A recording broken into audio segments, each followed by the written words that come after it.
Hey guys, today we are talking about lesson 9.7, comparing decimals.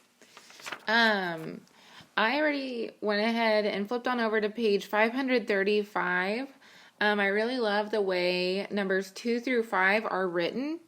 And I want you to kind of follow the rules of this to help yourselves out as you are comparing fractions. We're just comparing the size of them. Less than, greater than, or equal to.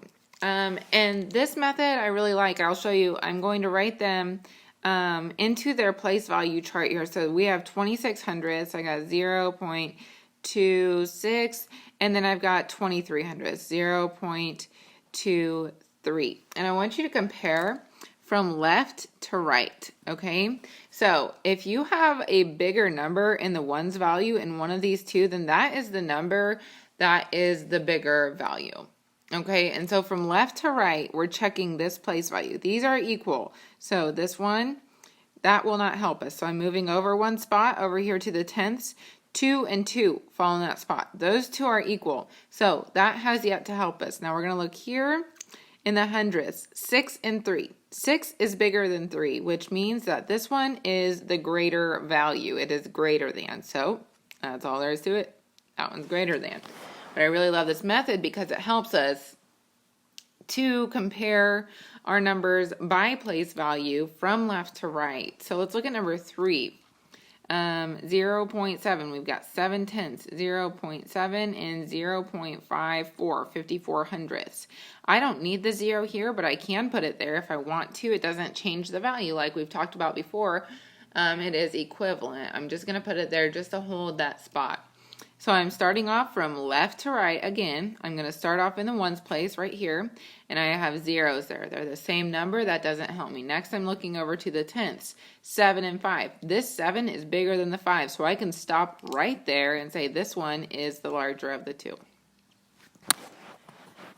Now let's look at number 4 down here. We have 1 and 15 hundredths and 1 and 3 tenths. I'm going to put a 0 there, just to hold that spot for the sake of comparison. And I'm going to start off again from left to right. And I'm going to start off in the ones place value. I'm looking at the ones. The ones, 1 and 1, are equivalent, so I'm going to move over to my next place value, the tenths. And I'm looking at 1 and 3, and this 3 right here is bigger than 1, so this one is my larger of the two. And so then I'm going to look over here at number 5. 4.5, or 4 and 5 tenths, but I'm going to put a 0 there to hold that spot in the hundredth spot, and 2.89. I've got 2 and 89 hundredths. So I'm starting from left to right, and I'm immediately noticing right here, I'm looking at my ones, the 4 is bigger than the 2. I don't even have to look any farther. This one is automatically the larger of the two. And that is really all there is to it when it comes to comparing a decimal to a decimal. It's just really nice to stack them. So even on your homework, if you don't have the place value chart below it and you're comparing two fractions, you can still write them vertically. So I'll show you that right down here on what number is it? 6. Okay, I've got 9 tenths compared to 81 hundredths. So I can I'll just line up my decimals, just like if I was adding from the lesson before, 0.9 and 0.81. And I'm looking at the zeros here. Those are the same. I'm looking at the 8 and the 9. The 9's bigger, so that's the larger of the two decimals. Okay. Immediately looking at number 7 here, I notice that this one has a whole number and this one does not, so that's automatically bigger.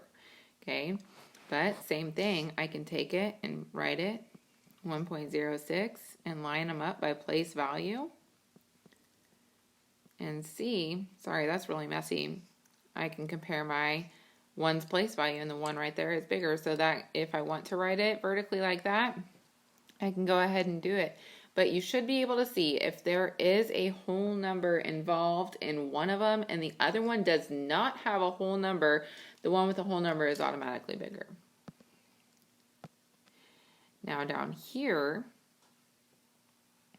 we're comparing decimals to fractions. This is where it gets a little bit trickier. However, I think you can handle it. So all we have to do is take one of the two and convert it over into either a decimal or a fraction. So we've got 30 hundredths here and 3/10 here. And we've got 30, if I wanted to change that to a fraction, compared to 3/10. Okay? I know based off of our prior work that we've done that these two are equivalent, but if it doesn't occur to me, I can take 3/10 times something to give it the same denominator of 100 to compare them more easily. I know 10 times 10 gives me 100. If I do it in the denominator, I also need to do it in the numerator. So I've got 3 times 10 gives me 30. So now I have 31 hundredths compared to 31 hundredths, which would be equivalent. So I can do it the other way too. I've got 4 100ths compared to 2/10. So if I take that 4 100ths and put it in a decimal, that 4 is labeled with hundredths. That means the 4 goes in the hundredths place value, which means it should look like this, 0.04. So now I'm comparing 0.04 to 0.2 or 2/10. I'm going to put that directly above it so I can compare them easily. I see I have 0, 0, and those two are the same, so that doesn't help me. I have 0 and 2. The 2 is bigger, so that tells me that that one is larger. So you can really go either way. You can change whichever one you prefer. You can change your decimal to a fraction or your fraction to a decimal. Either way, you'll be able to see a little bit more clearly which one is the larger of the two. Now, the same rule still stands as what I was saying up here above on number 7. If one of the two numbers, even if you're comparing a fraction to a decimal, if one of the two numbers has a whole number and the other one does not, then the one with the whole number is automatically bigger.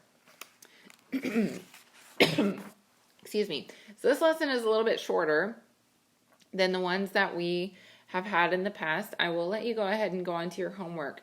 You will need to do numbers 2 through 16 on your homework. However, on numbers 8 through 11, where it says to use the number line to compare, you may use the number line. You're welcome to, but I will not hold you accountable for using the number line. You do not have to use that number line. Make sure also that you pay attention to the instructions here. It says to write true or false to tell me whether these are accurate. Accurately written, numbers 8 through 11, and the same rule applies for numbers 12 through 15. So let me know if you have any questions, and have a good day.